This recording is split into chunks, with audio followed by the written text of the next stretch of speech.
우물가의 여인과 같은 심정으로 하나님 앞에 나옵니다.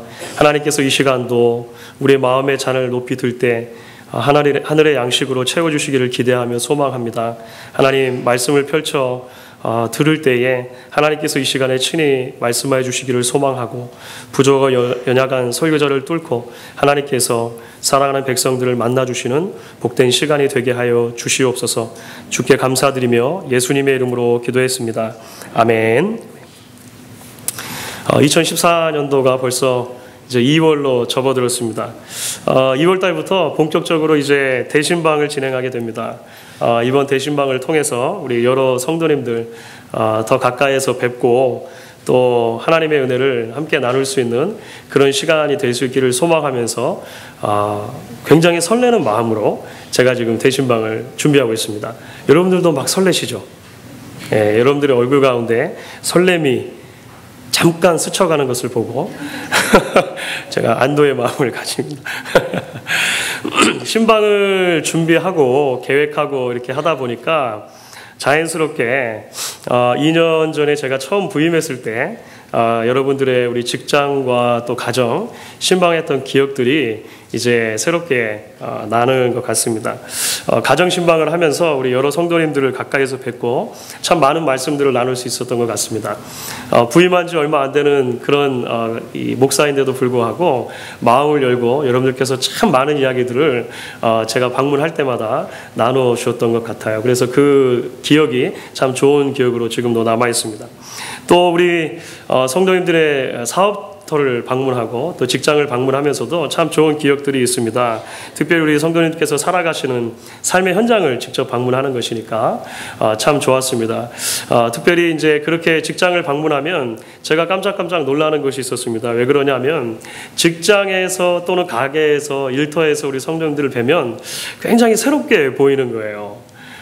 교회에서 물론 장로님, 권사님, 집사님들 이렇게 뵐 때도 좋았지만 삶의 현장에서 여러분들을 보게 되니까 정말로 맡겨진 주어진 일에 최선을 다하고 힘을 쓰시면서 또 전문적인 지식을 가지고 맡겨진 일들을 척척 처리하시는 이런 모습을 보면서 이게 이분의 진가구나, 이분의 진면목이 또 여기에도 이렇게 숨어 있구나 라고 이렇게 깨달았던 그런 기억들이 지금도 납니다. 우리가 때로 살아가다 보면 항상 곁에 있기 때문에 그 사람의 진가를 놓치거나 잊게 되는 경우들이 있는 것 같습니다. 우리 가족들이 그럴 수 있고요. 또 우리 가까이 살고 있는 이웃들이 그럴 수 있을 것 같고 또 함께 오랫동안 신앙생활하고 있는 성도들도 그럴 수 있는 것 같습니다. 그런데 그러다가 특별한 어떤 계기를 통해서 이전에 깨닫지 못했던 그 사람의 진가를 발견하게 되는 그런 순간이 와요. 그래서 이전에 내가 알지 못했던 새로운 모습, 진면목이 탁 발견될 때 깜짝깜짝 놀라기도 하는 것이죠. 아이가 졸업식 한다고 해서 학교를 갔는데 졸업생을 대표해서 인사말을 하는 거예요. 놀라시겠습니까? 놀라지 않으시겠습니까? 놀라겠죠. 저런 모습이 있었나? 깜짝 놀랍니다. 옆집에 계시는 할아버지, 늘 보아왔던 할아버지인데 말로 듣기는 그냥 은퇴한 의사라고 했어요. 그런데 그저 늘 지나가던 할아버지, 어느 날 우리 가정에 정말로 위급한 상황이 생겨서 옆집의 문을 두드렸을 때 그 할아버지께서 전문가적인 지식을 가지고 침착하게 일을 처리해 주실 때 발견하게 되는 것이죠. 항상 함께 생활했던 성도인데 선교지, 단기 선교지를 방문했다가 그분이 가지고 있는 전공과 그분이 가진 특별한 하나님이 주시는 은사를 가지고 그곳에 있는 사람들을 너무나도 멋지게 섬기는 모습을 딱 보았을 때 이분에게 이런 모습이 있었는가, 진가를 발견하게 되는 그런 순간들이 있게 되는 것 같습니다. 오늘 우리가 함께 읽은 본문의 말씀, 이제 지난주에 이어서 계속해서 마가복음의 말씀을 살펴보면서 오늘 이야기 가운데 우리가 발견하는 이야기는요, 제자들이 예수님의 진면목을, 예수님의 진가를 발견하는 그런 사건이 오늘 말씀 가운데 기록이 되어져 있어요. 그동안 예수님을 따라다니면서 직접적으로 예수님의 가르침을 듣기도 했고요. 예수님께서 일으키시는 기적을 보기도 했었습니다. 하지만 이 제자들은 예수님의 진면목, 예수님의 진가에 대해서 잘 깨닫지 못한 채로 그렇게 계속해서 살아가고 있었다라고 하는 것이죠. 그런데 오늘 이제 기록된 이 사건을 통해서 제자들은 그들의 눈으로, 그들의 피부로, 그들의 귀로 예수님의 진면목을 접하게 되는 참 놀라운 사건이 발생하게 되는 것입니다. 오늘 말씀은 우리를 굉장히 놀라운 그 역사의 현장으로 데려가죠. 예수님께서 12명의 제자들 중에 베드로, 야고보, 요한 3명을 따로 데리고 높은 산에 올라가셨습니다. 그런데 그 산에서 갑작스럽게 예수님의 모습이 변형되셨어요. 예수님이 어떻게 변화되셨는가? 오늘 말씀은 이렇게 기록을 합니다. 3절 말씀이죠. 우리 3절 말씀을 같이 한번 읽어보겠습니다. 3절입니다. 그 옷이 광채가 나며 세상에서 빨래하는 자가 그렇게 희게 할 수 없을 만큼 심히 휘어졌더라. 여기서 빨래하는 자라고 기록된 사람들은요, 사실 그냥 늘상 이렇게 평범한 사람들이 아니고 전문적인 세탁업에 종사하는 사람들입니다. 그러니까 세탁업자들이에요. 반가우시죠? 예수님 당시에도 세탁업자들이 있었네. 근데 여러분들 더 놀라운 것은요, 사실 이 세탁업자들이 있었다고 하는 게 구약 성경에도 기록이 되어 있습니다. 그러니까 그 역사가 구약 성경으로 거슬러 올라간 만큼 굉장히 이 세탁업계가 히스토리가 오래된 거예요. 오래된 겁니다. 그래서 구약을 가끔 읽다 보면 세탁자의 못, 세탁자의 길, 이런 것 혹시 보신 적 있을지 모르겠습니다. 나중에 이제 보시다가 눈에 들어오시면 이거구나 이렇게 생각하시면 돼요. 이게 전문적으로 세탁하는 사람들이 가지고 있었던 공장이라고 생각하시면 됩니다. 물론 오늘날 세탁업에 종사하시는 분들하고 그 당시 세탁업자들이 1차적으로 하는 일은 조금 달랐습니다. 당시 사람들은 배틀에서 배를 짜가지고 옷감이 막 나오면 그 막 나온 옷감을 빨아주는 초벌로 빠는 것이 이제 세탁업자들이 주로 하는 일이었습니다. 배틀에서 갓 나온 옷감은요, 뻣뻣하기 그지없습니다. 그리고 그 실에 오래된 때가 끼어 있어가지고요, 그 옷감으로 곧바로 옷을 만들어 입기는 사실 좀 불편합니다. 그래서 세탁업자들이 하는 일이 뭐냐면 그 옷감들을 가져다가 큰 욕조 같은 데다가 이제 못 같은 데다가 비누, 양잿물 같은 걸 풀어요. 그 다음에 거기다가 옷감들을 넣고 발로 밟아서 이제 잘 빠는 거죠. 그러니까 그 당시에 잘 나가는 세탁업자, 그러니까 잘하는 세탁업자 하면 뭘 잘하는 사람이겠습니까? 그 때를 잘 빼는 사람이죠.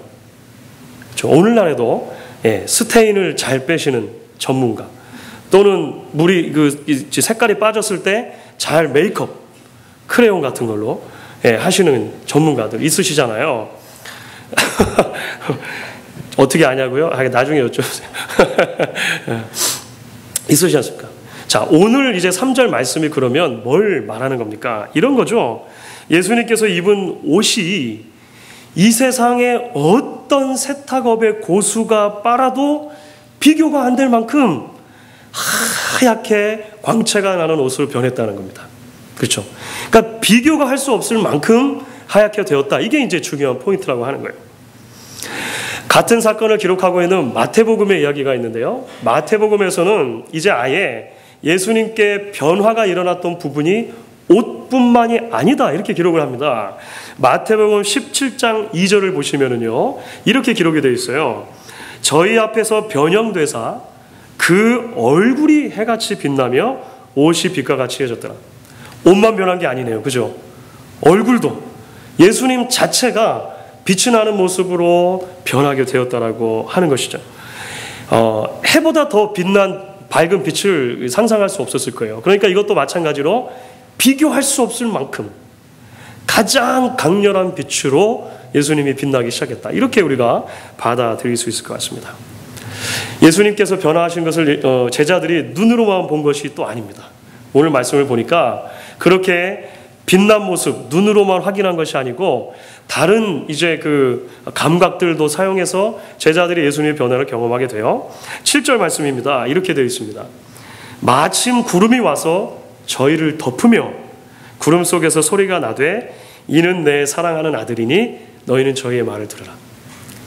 구름이 갑자기 가득하게 된 것입니다. 그러니까 촉감으로 느낄 수 있을 만큼, 그렇죠, 구름이 가득하게 됐어요. 구약으로부터 구름이라고 하는 것은 하나님의 임재를 상징합니다. 그래서 성전을 처음 지었을 때, 성막을 처음 세웠을 때, 또는 하나님의 임재가 있을 때 하나님의 임재의 표현으로 이 구름이 임했던 것을 보게 돼요. 지금 이곳에 구름이 쫙 가득 임한다고 생각해 보십시오. 막 이렇게 만져질 수 있을 만큼. 그렇죠. 그런 다음에 소리가 또 들려요. 이는 내 사랑하는 아들이라. 그러니까 이게 뭡니까? 시청각이죠. 시청각. 눈으로 보고 감각하고 들은 모든 것들을 다 지금 동원해서 이제 예수님의 변화의 모습에 대해서 제자들이 경험을 하는 것입니다. 여러분, 제자들과 항상 함께 하셨던 예수님이세요. 제자들이 먹는 음식을 예수님 그냥 같이 드셨고요. 제자들과 함께 길을 걸어 다니면서 여행하셨고요. 제자들과 함께 주무셨던 바로 그분이라고 하는 것입니다. 그런데 그분의 진정한 진면목이 있다는 거죠. 그 진면목이 무엇입니까? 영광스러운 하나님의 독생자라고 하는 것입니다. 늘 함께 있는 것처럼 보였지만, 그래서 때 묻은 옷, 때 묻은 신발, 그렇게 함께 제자들과 다녔지만 사실 그분이 어떤 분인가? 비교할 수 없는 하나님의 영광을 소유하신 하나님의 본체, 하나님의 아들이다라고 하는 것이죠. 사랑하는 성도 여러분, 그렇기 때문에 오늘 우리가 이 말씀을 통해서 먼저 기억해야 할 것이 있죠. 왕으로 오신 예수님의 비교할 수 없는 영광스러움을 우리가 좀 기억할 수 있었으면 좋겠다라고 하는 것입니다. 우리의 구원자이신 예수님의 말할 수 없는, 비교할 수 없는 아름다움을 우리가 기억할 수 있으면 좋겠다라고 하는 것이죠. 사랑하는 여러분, 우리가 예수님에 대해서 어떻게 생각하는가, 신앙생활 가운데 참 중요한 문제 중에 하나가 됩니다.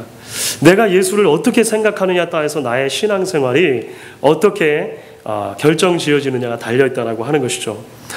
누군가 이런 말을 했습니다. 요즘에는 뭘 먹을까를 고민하는 시대가 아니라 뭘 먹지 않을까 고민하는 시대다. 공감이 되시죠? 예전에는 이제 먹는 것들 없으니까 어떻게 하면 먹을까를 생각했지만, 지금은 이 풍요한 시대 속에서 우리의 건강관리 같은 것들 때문에 뭘 어떻게 하면 안 먹을 수 있을까, 이렇게 생각들을 많이 한다라고 하는 거예요. 건강에 관심이 있는 것 자체가 나쁜 것은 아니죠. 우리가 하나님께서 주신 몸을 잘 지킬 필요가 있는 것 같습니다. 그런데 제가 이전에도 한번 소개를 해드린 적이 있는 것 같습니다만, 건강에 대한 관심이 막 이렇게 고조되니까 몇 년 전에 이런 책이 하나 나왔습니다. 책 제목의 이름이 What would Jesus eat? 라고 하는 제목으로 나왔어요. 그러니까 예수라면 무엇을 드실 것인가? 이게 책 제목이에요. 그러니까 예전에 기독교 고전 가운데 아주 유명한 책이 예수라면 무엇을 하실까라고 하는 책이 있습니다. What would Jesus do? 있지 않습니까? 근데 그것을 이제 패러디한 거죠. 예수라면 무엇을 드실 것인가? 예수님께서 드셨을 법한 식단을 자세히 살펴보니까 지중해식, 건강식이라는 거예요. 그래가지고 이 학자가 이 책을 쓰기를 예수님이 드셨을 법한 에피타이저, 예수님이 드셨을 법한 앙추레, 메인 코스, 예수님이 드셨을 법한 디저트, 평소에 드셨을 법한 음료수, 뭐 이런 걸 다 적어놓은 거예요. 그래서 이대로만 따라한다면 우리가 건강을 유지할 것이다. 이 책의 부 제목이 이렇게 붙어 있어요. 잘 먹고 기분 좋게 오래 살 수 있는 최상의 프로그램. 심지어는요, 얼마 전에 어떤 미국에 있는 회사에서 몇 년 전부터 그 신명기에 나오는, 신명기 7장인가 그러는데요, 그 곡식들, 그 그레인들 7가지가 나오는데, 그 신명기에 나오는 곡식 7가지를 가지고 식사 대용의 시리얼 바를 만든 거예요. 그래가지고 판매하기 시작했습니다. 그래서 그 제품명을 뭐라고 붙였겠습니까? 바이블 바. 바이블, 진짜입니다, 여러분. 찾아보세요. 지금도 아마존 같은 데다 검색하면요, 집에서 구입하셔서 드실 수 있습니다. 바이블 바라고 있어요. 물론 우리가 건강을 생각하고 건강을 지키는 건 참 중요합니다. 예수님이 드셨던 것 생각해 볼 수 있겠죠. 그런데 사랑하는 여러분, 우리가 잊지 말아야 할 것이 있습니다. 예수님께서 단순히 우리가 뭘 먹어야 할지, 뭘 먹지 말아야 할지를 가르쳐주는 영양사로 이 땅에 오신 게 아니라고 하는 거예요. 누군가 이야기하는 것처럼 훌륭한 여러 성인들 중에 한 명이나 본받아야 할 위인 가운데 한 명으로 예수님께서 오신 것도 아니라고 하는 것입니다. 이슬람에서 이야기하는 것처럼 여러 선지자들 가운데 한 명으로 오신 것도 아니라고 하는 것이죠. 예수님 어떤 분이십니까? 다른 무엇과 비교할 수 없는 영광스러움을 가진 하나님의 아들이라고 하는 거예요. 다른 무엇과 비교할 수 없는 영광스러움을 가지신 우리의 구원자가 바로 예수님입니다. 그분의 진명목, 그분의 진가는 바로 이것이다. 오늘 우리가 말씀을 통해 기억할 수 있으면 좋겠다라고 하는 것입니다. 이제 그렇기 때문에 오늘 우리는 계속되는 말씀 가운데 또 하나의 진리를 기억해야 한다는 것을 발견하게 돼요. 그것은 과연 예수님께서 우리의 영광스러운 구원자가 되신다면, 영광스러운 하나님의 아들이 되신다면 어떠한 방법으로 그러한 구원자가 되시느냐라고 하는 것이죠. 이 문제와 밀접하게 관계되어 있는 것입니다. 사실은 그래서 이거 오늘 함께 나눈 말씀은 지난주에 우리가 함께 나눴던 말씀의 연장선상에서 이해가 되어져야 돼요. 성경은 우리에게 한 목소리로 증언을 해줍니다. 예수 그리스도께서 우리의 구원자가 되시는 것은 그의 십자가를 통해서만이다 라고 이야기를 하는 거예요. 그의 고난과 그의 죽으심을 통해서만 예수님께서 우리의 구원자가 되신다라고 하는 것입니다. 자, 오늘 말씀 가운데 예수님께서 이제 영광스러운 모습으로 변화하시잖아요. 그런데 신비로운 일이 또 하나가 벌어집니다. 모세와 엘리야가 나타나서 예수님과 대화를 하셨다라고 하는 거예요. 모세하고 엘리야는요, 예수님보다 벌써 1500년, 거의 1000년 가까이 그 전에 살았던 사람들입니다. 모세는 하나님의 율법을 직접 받았던 사람이죠. 그러니까 이스라엘 백성들에게 잊혀질 수 없는 사람입니다. 이스라엘 역사 가운데 가장 탁월한 지도자로도 기록이 돼요. 엘리야는 어떻습니까? 왕정시대에 하나님의 큰 사용을 받았던 대표적인 선지자 중에 하나입니다. 특별히 바알과 아세라의 선지자들 850명과 갈멜산에서 벌였던 일전, 굉장히 유명한 이야기로 남아있죠. 그것이 우리가 성경에서 발견하는 모세와 엘리야입니다. 그런데 여러분 아십니까? 이스라엘 백성들의 역사가 이제 흘러가면서 유대인들의 전승 속에서 특별히 이 모세와 엘리야는 조금 더 특별한 위치를 차지하게 된다라고 하는 거예요. 이게 무슨 말입니까? 특별히 흘러가는 그 유대인의 전승 가운데 모세와 엘리야가 첫 번째로는 죽음을 보지 않고 하나님께로 올려감을 받은 사람들로 기억이 돼요. 자, 엘리야는 우리가 이해가 됩니다. 그렇죠. 엘리야는 성경에 엘리야가 죽음을 보지 않고 불병거를 타고 하나님께 올림을 받았다 이렇게 기록하지 않습니까? 근데 모세는 좀 예외죠. 의아한 생각이 듭니다. 도대체 왜 유대인들은 그 역사가 흘러가는 가운데 모세도 죽지 않았다고 생각을 하게 되었을까요? 신명기 34장이 이제 신명기 마지막 장인데 모세 죽음에 대한 얘기가 나와요. 그런데 거기를 보면 이런 말씀이 기록되어 있습니다. 신명기 34장 6절이에요. 벳부올 맞은편 모압 땅에 있는 골짜기에 장사되었고 오늘까지 그 묘를 아는 자 없으리라. 성경이 이렇게 기록하는 거예요. 모세 묘지가 없네? 이렇게 사람들이 생각이 된 거죠. 묘지가 없으니까 그러면 죽지 않았지 않겠는가? 라고 유대인들이 생각하게 돼요. 그리고 그래서 그 전승이 계속 발달해 나가면서 모세도 죽지 않고 하나님께 올림을 받았다. 이렇게 사람들의 전승 속에 남게 된 것입니다. 또 하나 중요한 것은요, 이제 이 모세와 엘리야가 죽지 않고 하나님께로 올림을 받았다는 것과 더불어서 굉장히 중요한 이제 의미로 사용이 되게 되는데, 그것은 메시아의 오심과 관련돼서 이 모세와 엘리야가 가지는 역할과 관계가 돼요. 이것은 성경적인 근거가 있습니다. 이것도 구약 성경의 제일 마지막 책이 어떤 책이죠? 대답을 해주셔야 물을 마시는데 제가 말라기입니다. 말라기의 제일 마지막 장은요, 오실 메시아의 시대를 예고하는 것으로 마무리를 해요. 그런데 특별히 그렇게 오실 메시아에 대해서 예고를 하면서 말라기의 제일 마지막 석절입니다. 4절부터 6절까지 말씀인데요. 좀 길지만 한번 보시고 같이 한번 읽어보겠습니다. 말라기 4장 4절부터 6절입니다. 너희는 내가 호렙에서 온 이스라엘을 위하여 내 종 모세에게 명한 법 곧 율례와 법도를 기억하라. 보라, 여호와의 크고 두려운 날이 이르기 전에 내가 선지 엘리야를 너에게 보내리니 그가 아비의 마음을 자녀에게로 돌이키게 하고 자녀들의 마음을 그들의 아비에게로 돌이키게 하리라. 돌이키지 아니하면 두렵건대 내가 와서 저주로 그 땅을 칠까 하노라 하시니라. 여호와의 큰 날은 메시아가 오시는 날을 의미하는 거예요. 그렇죠. 그런데 다른 의미들은 조금 어렵게 받아들여질 수 있지만 이 메시아가 오시는 날과 관련해서 구약의 인물 두 명이 직접적으로 언급이 됩니다. 누구죠? 모세와 엘리야예요. 그렇죠. 그래서 이 말라기의 말씀을 통해서 이제 성경이 잠깐 끊기고 신약이 시대가 도래하기까지 약 400년의 기간이 있게 되는데, 유대인들이 이 말라기의 말씀을 근거로 해서 메시아 대망사상을 꿈꾸면서 하나의 기대를 가지게 돼요. 그 기대가 뭐냐면 메시아가 오시기 전에 반드시 하나의 사인이 일어난다는 거죠. 모세와 엘리야가 나타날 것이라고 하는 사인이 있다고 이 유대인들이 생각하기 시작한 것입니다. 그런데 여러분, 이게 웬일입니까? 오늘 예수님께서 그 변화산에서 변화하시게 되었을 때 누가 나타났다고요? 모세와 엘리야가 나타난 거예요. 모세와 엘리야가 나타났을 때 여기다 명찰을 붙이고 나타났겠습니까? 나 모세, 나 엘리야. 아니에요. 그런데 제자들은요, 단번에 알아봤어요. 단번에. 왜 그렇습니까?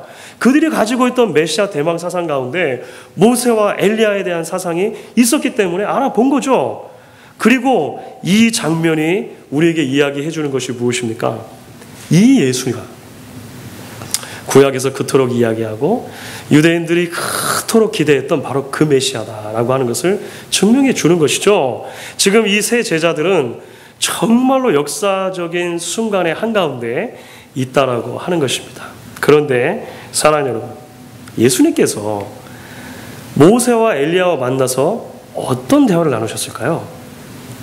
궁금하지 않으세요, 여러분? 도대체 어떤 대화를 나누셨을까요? 오늘 본문이 기록된 마가복음에서는 예수님과 이 모세 엘리야가 어떤 대화를 나눴는지 정확하게 언급이 되고 있지 않습니다만, 사실 이 동일한 사건이 마태복음, 마가복음, 누가복음에도 기록이 되어 있는데, 누가복음에 나타난 기록을 통해서 우리는 그 대화를 살짝 엿볼 수가 있습니다. 누가복음 9장 30절, 31절을 보시면은요, 이렇게 기록이 되어 있습니다. 문득 두 사람이 예수와 함께 말하니 이는 모세와 엘리야라. 영광 중에 나타나서 장차 예수께서 예루살렘에서 별세하실 것을 말씀하세요. 이게 무슨 말입니까?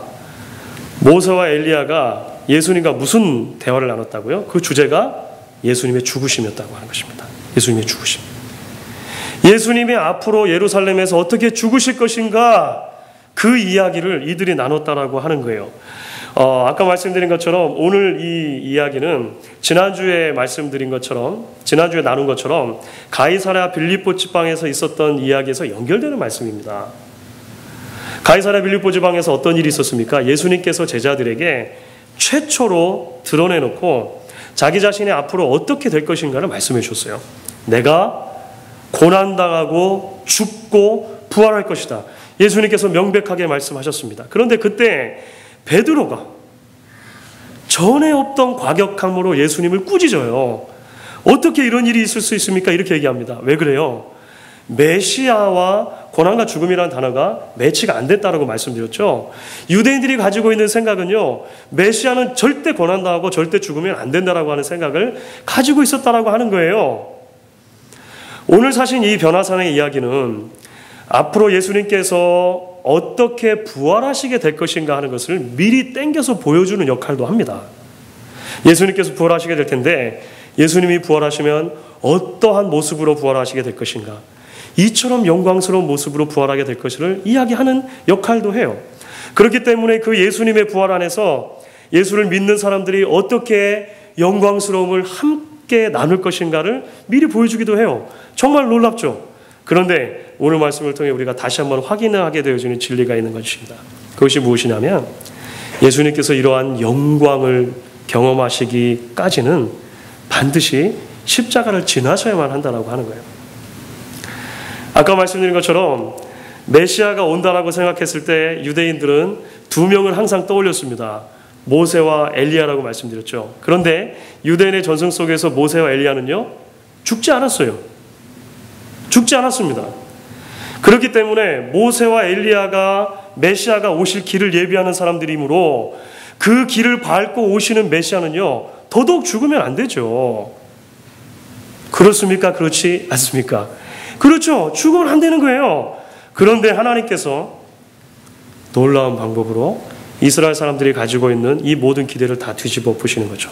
예수님은 반드시 죽으셔야 한다라고 하는 것입니다. 예수님이 고난받으시고 죽으셔야만 하나님께서 계획하셨던 그 구원이 성취되기 때문이라고 하는 것이죠. 예수님이 왜 죽으셔야 합니까?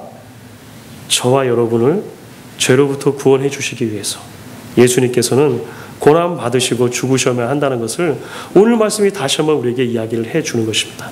그렇기 때문에 변화산의 이야기는 사실 그 앞에 이야기로 거슬러 가면은요, 출애굽기에 나오는 모세가 시내산에서 율법을 받는 장면하고 굉장히 비슷한 부분들이 많이 있습니다. 여러분 나중에 그것을 한번 찾아보십시오. 동시에 예수님께서 변화산에서 경험하셨던 이 사건은 앞으로 내다보면 골고다에서 예수님께서 경험하시는 것과도 굉장히 많은 연관점을 가지고 있어요. 그런데 놀랍게 변화산에서 경험하신 것과 골고다 언덕에서 경험하신 것은 전혀 상반된 모습으로 나타나고 기록되고 있다는 것을 우리가 말씀을 통해 발견합니다. 변화산에서 예수님께서 둘 명의 이 이스라엘 역사 속의 위대한 인물들과 같이 계셨습니다. 모세와 엘리야죠. 골고다 언덕에서는요, 예수님께서 두 명의 강도와 함께 십자가에 못 박히시는 것을 보게 됩니다. 변화산에서는요, 예수님의 옷이 비교할 수 없을 만큼 아름다운 모습으로, 영광스러운 모습으로 변화했어요. 그런데 골고다 언덕에서 그 예수님의 옷이 군병들에 의해서 빼앗기고 갈갈이 찢겨지는 것을 경험하게 되어집니다. 변화산에서 3명의 제자들과 예수님 함께 계셨는데요, 골고다 언덕을 가면 3명의 여인들밖에 없어요. 제자들은 다 도망가고 없어요. 변화산에서 구름 가운데 임재하신 하나님께서 이는 내 사랑하는 아들이다, 그의 말을 들으라 말씀해 주시지 않습니까? 골고다 언덕에서는요, 그 아버지 하나님께서 침묵하고 계시는 것을 우리가 말씀을 통해 발견합니다. 왜 이런 극적인 반전이 일어날 수밖에 없냐라고 하는 것이죠. 저와 여러분을 구원하시기 위해서, 저와 여러분을 죄악의 늪에서 건져내서 그 영광스러운 그리스도의 영광에 동참하도록 하시기 위해서 골고다에서 예수님께서 모든 영광을 다 내려놓으실 수밖에 없었다라고 하는 것입니다. 여러분, 이 사실을 믿으실 수 있기를 바랍니다. 그러므로 주 안에 사랑하는 여러분, 우리의 시선을 주님께로만 고정시키실 수 있기를 바랍니다. 그 예수를 구주로 삼고 그 구주만을 섬길 때 이 세상에서 내 영혼이 하늘의 영광을 누린다, 함께 고백하실 수 있으면 좋겠습니다. 오늘 8절 말씀을 보면은요, 제자들이 어느 순간 이렇게 정신을 차려보니까 문득 다 없어지고 예수만 남게 된 모습을 보게 되었어요. 그렇죠. 모세도 할 수 없었던 일, 엘리야도 할 수 없었던 일, 오직 예수만 하신다. 그 사실에 대해서 우리에게 증명해 준다고 볼 수 있고요. 또 하나 이런 생각 우리가 해보게 되어집니다. 여러분, 어쩌면 신앙생활은 모든 것을 지우고 지워서 예수만 남겨가는 과정이 아닐까 생각을 해보게 됩니다. 예수 이외에 바라보고 있는 것, 예수 이외에 의지하고 있는 것 하나하나 우리의 안과 밖에서 제거해 버려서, 심지어 나 자신도 제거해 버려서 오직 예수만 보이게 되어지는 것, 그 예수만 남게 되어지는 것, 우리의 신앙의 여정의 목표가 아닌가 생각을 해보게 되어집니다. 마지막으로 제가 고린도 후서 13장 4절 말씀을 여러분들과 함께 읽고 싶습니다. 고린도 후서 13장 4절, 이 말씀을 같이 한번 읽어보시면 좋겠습니다. 그리스도께서 약하심으로 십자가에 못 박히셨으나 오직 하나님의 능력으로 살으셨으니 우리도 저희 안에서 약하나 너희를 향하여 하나님의 능력으로 저와 함께 살리라. 오늘 이 말씀으로 초대해 주시는 주의 부르심을 함께 듣고 함께 이 말씀에 믿음으로 응답하게 되어지는 저와 여러분 될 수 있기를 주의 이름으로 간절히 부탁드리겠습니다. 이 시간에 같이 한번 우리 찬양하도록 하겠습니다. 찬송가 204장인데요. 예수로 나의 구주 삼고 성령과 피로써 거듭나니 이 세상에서 내 영혼이 하늘의 영광 누리도다. 같이 한번 찬양하겠습니다.